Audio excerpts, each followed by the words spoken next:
नमो नमः।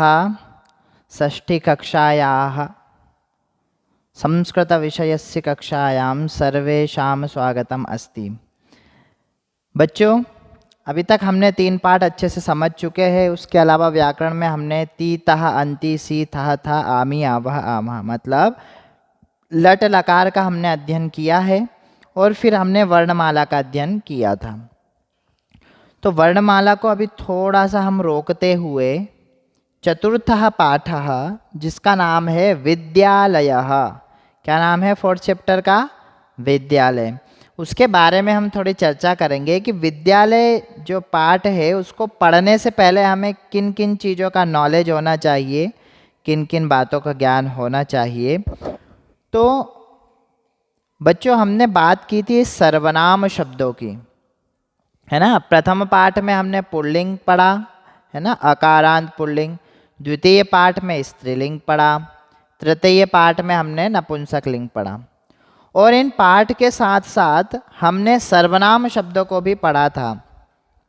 जैसे पुल्लिंग का सर्वनाम शब्द हमने पढ़ा था सह, तौ, ते। एक वचन में सह हो रहा था, द्विवचन में तौ हो रहा था और बहुवचन में ते हो रहा था। मैं प्रथम पुरुष की बात कर रहा हूँ। फिर द्वितीय पाठ में हमने स्त्रीलिंग के सर्वनाम शब्द पढ़े थे, जिसमें हमने एक वचन में पढ़ा था सा, द्विवचन में पढ़ा था ते और बहुवचन में पढ़ा था ताह, है ना। ये 3 बातें हमने पढ़ी थी। फिर 3rd चैप्टर जो हमारा था नपुंसक लिंग शब्द, उसके जब हमने सर्वनाम शब्द पढ़े तो उसमें हमने पढ़ा था तत् एक वचन, ते द्विवचन और तानी बहुवचन। तो हमने पुल्लिंग, स्त्रीलिंग और नपुंसक लिंग, इनके तीनों हमने सर्वनाम शब्द पढ़ लिए हैं। देखो आपको स्क्रीन पे दिखाई दे रहा है। पुल्लिंग के सर्वनाम शब्द दिखाई दे रहे हैं सह, तौ, ते। फिर स्त्रीलिंग के सर्वनाम शब्द दिखाई दे रहे हैं सा, ते, ताह। और नपुंसक लिंग के सर्वनाम शब्द दिखाई दे रहे हैं तत्, ते, तानी। ठीक है बच्चों, तो हमने ये 3 सर्वनाम शब्द तो पढ़ लिए। अब हम जो पढ़ने वाले हैं, ये हम पढ़ने वाले हैं प्रथम पुरुष, मध्यम पुरुष, उत्तम पुरुष, तीनों के सर्वनाम शब्द। ठीक है, तो देखिए आपकी स्क्रीन पे दिखाई दे रहा है प्रथम पुरुष। प्रथम पुरुष का एक वचन क्या हो जाएगा? सह। पुल्लिंग की बात कर रहा हूँ, सह। द्विवचन हो जाएगा तौ, बहुवचन हो जाएगा ते। फिर मध्यम पुरुष अर्थात श्रोता, जो श्रोता है तुम, उसका हम देखते हैं क्या हो जाएगा? त्वम एक वचन, युवाम द्विवचन, यूयम बहुवचन। आया समझ में? सह का मतलब वह, तौ मतलब वे दोनों, ते मतलब वे सब। इसी प्रकार त्वम, त्वम अर्थात तुम, युवाम अर्थात तुम दोनों, यूयम अर्थात तुम सब। फिर हम उत्तम पुरुष की बात करेंगे, जिसका हो जाएगा प्रथम उत्तम पुरुष एक वचन अहम। अहम मतलब मैं। आवाम, आवाम मतलब हम दो। वयम, वयम बहुवचन हो जाएगा, बहुवचन वयम अर्थात हम सब। आया इतना समझ में? तो हमें यही ध्यान रखना है। अब हम बात करेंगे इसके साथ लकारों का प्रयोग कैसे करना है।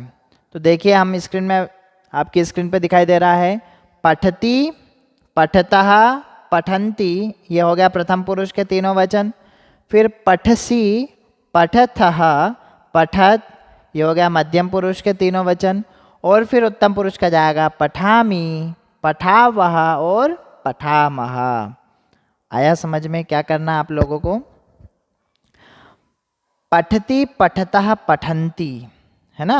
तो सह के साथ पठती जोड़ेंगे तो क्या जाएगा? सह पठती, तौ पठतः और ते पठन्ति। अर्थात सह पठती मतलब वे, वह पढ़ता है, तौ पठतः वे दोनों पढ़ते हैं, ते पठन्ति वे सभी पढ़ते हैं।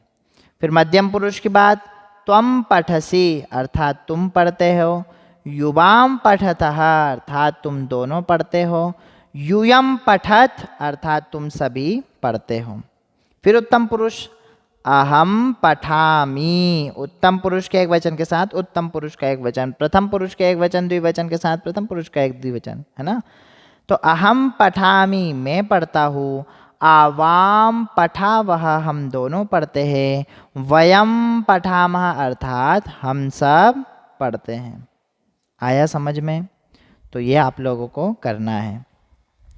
तो बच्चों निकाल लीजिए आपकी पाठ्य पुस्तक के पेज नंबर 23। पेज नंबर 23 पे आप लोगों को चतुर्थः पाठः दिखाई दे रहा है, जिसका नाम है विद्यालयः। नहीं तो आप लोग स्क्रीन पे भी देख सकते हो। क्या दिया हुआ है? एषः विद्यालयः। देखो चित्र में दिखाई दे रहा है आपको कि एषः विद्यालय अर्थात यह विद्यालय है। अत्र छात्राः शिक्षकाः शिक्षिकाः च सन्ति। अत्र मतलब यहाँ, छात्र मतलब स्टूडेंट्स, छात्राः मतलब स्टूडेंट्स, शिक्षकाः अर्थात टीचर्स, शिक्षिकाः अर्थात फीमेल टीचर्स। तो यहाँ पे शिक्षक और शिक्षिका छात्र हैं।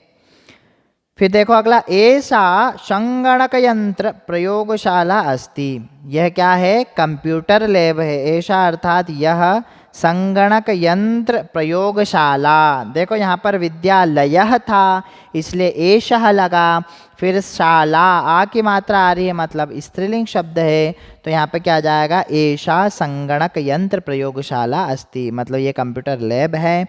एतानि संगणक यंत्राणि सन्ति, और एतानि अर्थात बहुवचन, यह सब संगणक यंत्र। अब कंप्यूटर लैब है तो वहाँ पे बहुत सारे कंप्यूटर होंगे, इसलिए उसने कहा एतानि संगणक यंत्राणि सन्ति। ये सब क्या है? संगणक यंत्राणि अर्थात कंप्यूटर्स है। फिर देखिए अगला, एतत् अस्माकं विद्यालयस्य उद्यानम अस्ति। एतत् एक वचन दिया हुआ है, उद्यानम नपुंसक लिंग है इसलिए यहाँ पर एतत् लगा, है ना। तो एतत् अस्माकं विद्यालयस्य उद्यानम अस्ति। तो यह, एतत् मतलब यह, अस्माकं मतलब हमारे, विद्यालयस्य अर्थात विद्यालय का, उद्यानम अस्ति उद्यान है, पार्क है। उद्याने पुष्पाणि सन्ति। उद्याने अर्थात पार्क में क्या है? पुष्पाणि, बहुत सारे फूल है। वयम अत्र क्रीडामः पठामः च।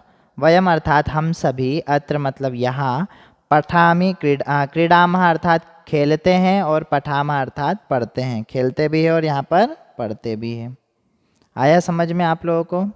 तो बच्चों आप लोगों को क्या करना है, इस पाठ को मैं अभी सिर्फ 3 पैराग्राफ पढ़ के ही छोड़ रहा हूँ। क्यों? क्योंकि अब आगे का आप लोगों को पढ़ना है।